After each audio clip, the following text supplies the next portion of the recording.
DC Animation has done it once again as they place Batman in a turn-of-the-century Gotham City in an elseworld storyline as he's hunting Jack the Ripper with Gotham by Gaslight. And we're talking about it right now.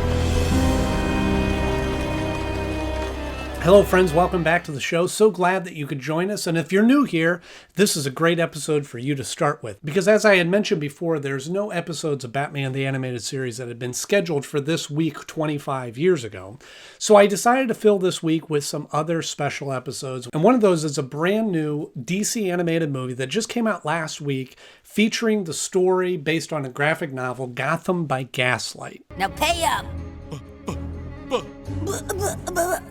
I think we might have broken, boys. Bat!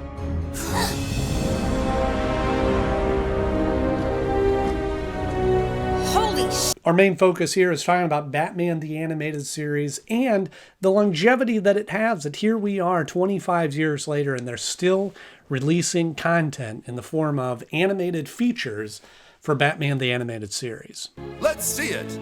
The light tends to show off a bit better in the nighttime, Ambrose. I will say, I am going to do the first part of this review completely spoiler-free. I will give you fair warning once I get to the point that I'm going to reveal any spoilers, and I'll let you know where you can skip to in the video so that you miss all that. But the first part is completely spoiler-free, so no worries. It's amazing to me as I go back and look at Batman the Animated Series, which had originally aired 25 years ago, that really was the catalyst that kicked all this off. Several series, from Batman to Superman the Animated Series, to Justice League, to Batman Beyond, Justice League Unlimited, just a whole plethora of these, and then the DC animated movies. You know, first with Batman Mask of the Phantasm, which was a theatrically released movie, to several other Batman storylines, and then they branched off, featuring other heroes, other DC characters, Justice League characters, and there's just a wide range of these animated movies, and that's primarily their function now, is releasing these movies. And I love what they've been doing lately, where they kind of take an isolated story or a graphic novel, a lot of them are based on, and release a movie, an animated feature in it. And they all kind of take on a different shape and a different style, different focus in the episodes. And I love that because we get a chance to see kind of these one-off episodes. They don't all have the same look. They don't all have the same feel, but they're very entertaining. They're very enjoyable to watch. And this one's no exception. It's based on a graphic novel that came out in 1989, which I was surprised to find out that it was that old. It's part of the DC Elseworld line, where they would take characters, DC characters, and kind of place them into a new universe or a new time period or a new structure. This one places Gotham City in the turn of the century. And they use all the same characters and kind of splice them into different roles in the city in this kind of Victorian age style setting for Gotham City.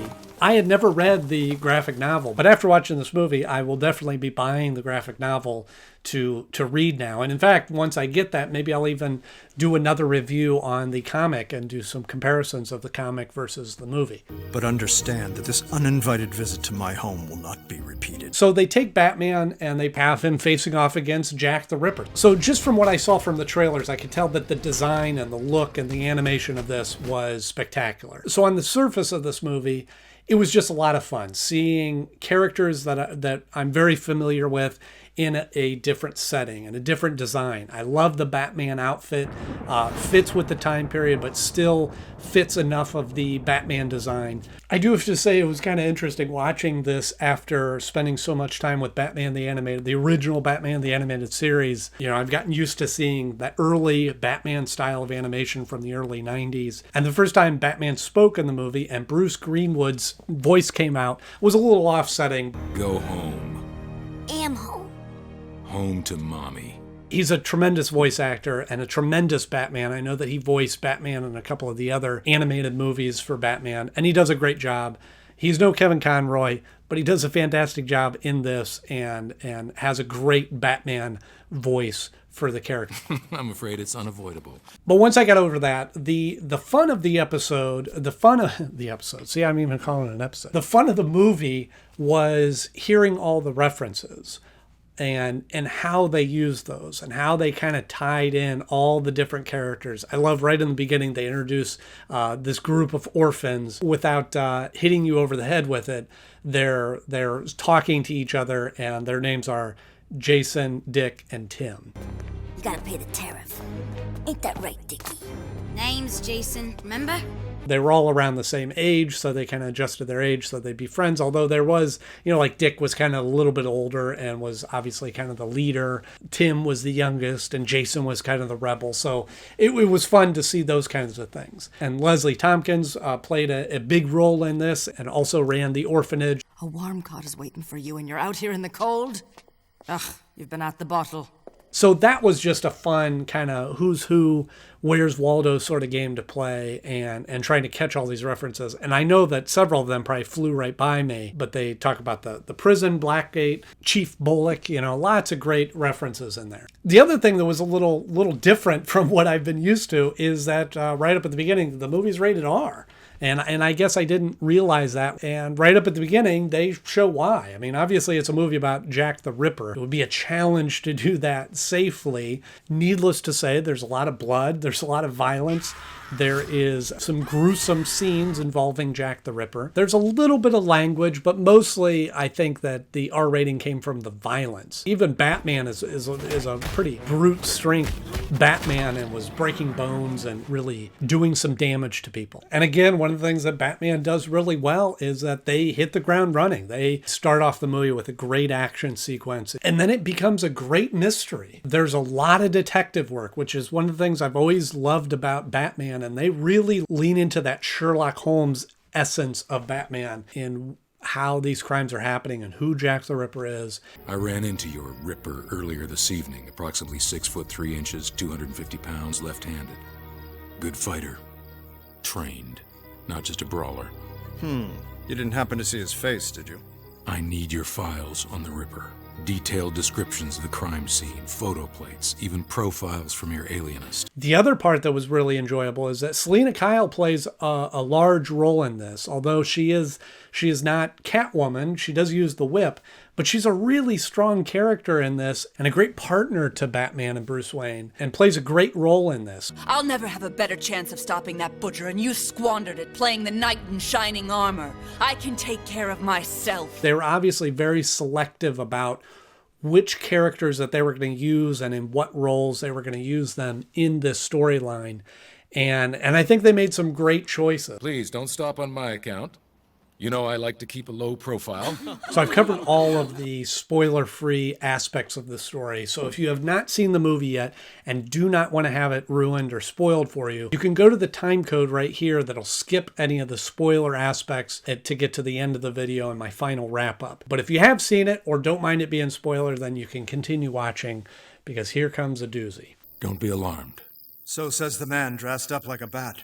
So like I had mentioned, it's a great mystery, and the big mystery that's trying to be solved is who is Jack the Ripper and how's he going to be stopped. As the story kept going along, I was realizing that this was going to be some sort of reveal, and I'm going, who is the Jack the Ripper? And honestly, when they were making all the references of all the different characters in the story, I was expecting that we were going to hear references of all these other villains, the Joker and the Penguin and the Riddler. They were going to get bombarded with all these other villains, and they really didn't do that. You'll have to excuse Harvey.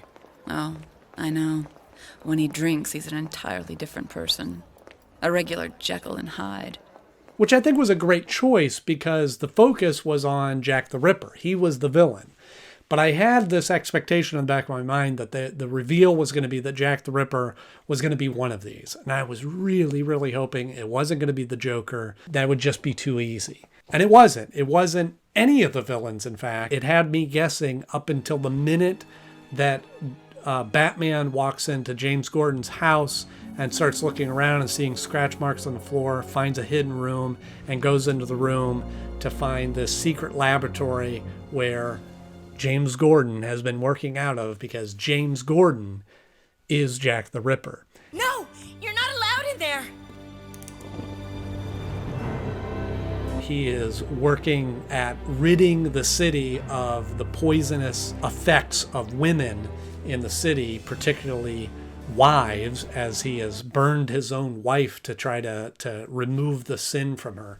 It was a great reveal. I did not expect that in the least, and I think that that's what's fun about the Elseworld stories is nothing's sacred. They can do whatever they want in this. They killed Poison Ivy off in the first 2 minutes of the episode of the movie. I keep saying episode. And now they made James Gordon a bad guy. And then he ultimately dies in the fire. And a great scene, by the way, where he gets handcuffed because, again, another reference. I paid Houdini $300 for that trick. As he slips back in the fire. Great symbolism there. And great mystery. That's the kind of mysteries that I love. When you're telling stories with Batman, and they've done some things in the comics where they kind of reinvent things and they, characters can die and come back and, all that sort of thing. But it's fun to be able to take a story like the Elseworld story and just go completely off the rails, go any direction you want, and nothing's safe. James Gordon, arguably the most good guy that there is in comic books, and he's Jack the Ripper. What a great choice. What a great decision. And again, having not read the graphic novel, I don't know if that's directly pulled from there or they made some twists on that. I don't know. When I read it, I'll find out. First, this masked Batman vigilante, then this Jack the Ripper lunatic. They're not the same man? Rubbish. And what's also neat is that as, when Batman was created in 39, there was a certain element of technology that was out for him to solve mysteries with. I mean, even look at the 60s show of how the Bat computer is. And the longer that Batman's been out and the more that technology has advanced and the more that they set Batman in current day, the easier all of this kind of detective work is, at least in the science fiction world. The technology that Bruce Wayne has in modern day with the Bat computer and these high-tech infrared goggles and all these fancy tools and gadgets that he has, is great fun to see. But it's kind of fun to take a story like this and put him even before 39 and remove a lot of that technology. He doesn't have a super high-fast car. He doesn't have a Bat computer. He doesn't have a two-way radio to communicate with Alfred. And in fact, there's a part in there. He doesn't even have a Bat cave. He actually has the Bat attic, which I thought was kind of cool. Testing your fingerprints theory again? You know they'll never admit that sort of thing as evidence. So it's neat to see a story and really relying on just the mental power and strength of detective figuringness for Batman to figure these things out. So that was great fun to see, that kind of stripping away all of the technology and just existing with his wits. A mutual friend told me you like to solve mysteries ever since you were a boy. You're studying me. So all in all, a great movie. I highly recommend it. If you're a fan of Batman and particularly a fan of the mystery of Batman, this would be a great movie for you. And if you enjoy seeing kind of a different style, a different take on Batman and Gotham City, this would be a great movie for you. I think you'll really enjoy that. So great movie. Very much enjoyed it. If you have not yet picked up your copy of the movie, I have a link in the description where you can click on, it'll take you straight to the Amazon page to be able to purchase that, as well as a link for the graphic novel, same way. So you can get both of those, read it, watch the movie, watch the movie and read the comic, either way, and be able to enjoy it for yourself. And if you hadn't seen it yet and you skipped the spoiler portion of that, then by all means watch it, come back later, and be able to see the spoiler portion of the episode. That and Bruce Wayne's money. If you enjoyed this episode, click the like button. And if you want to see more of this type of content, then just hit the subscribe button. I have a couple of more videos up my sleeve that are going to be coming out. Some other content, stepping away from the episodes of Batman the Animated Series. So you're going to want to keep an eye peeled for those episodes. As always, I'm Andy Knode. Thank you so much for watching, and I'll see you soon.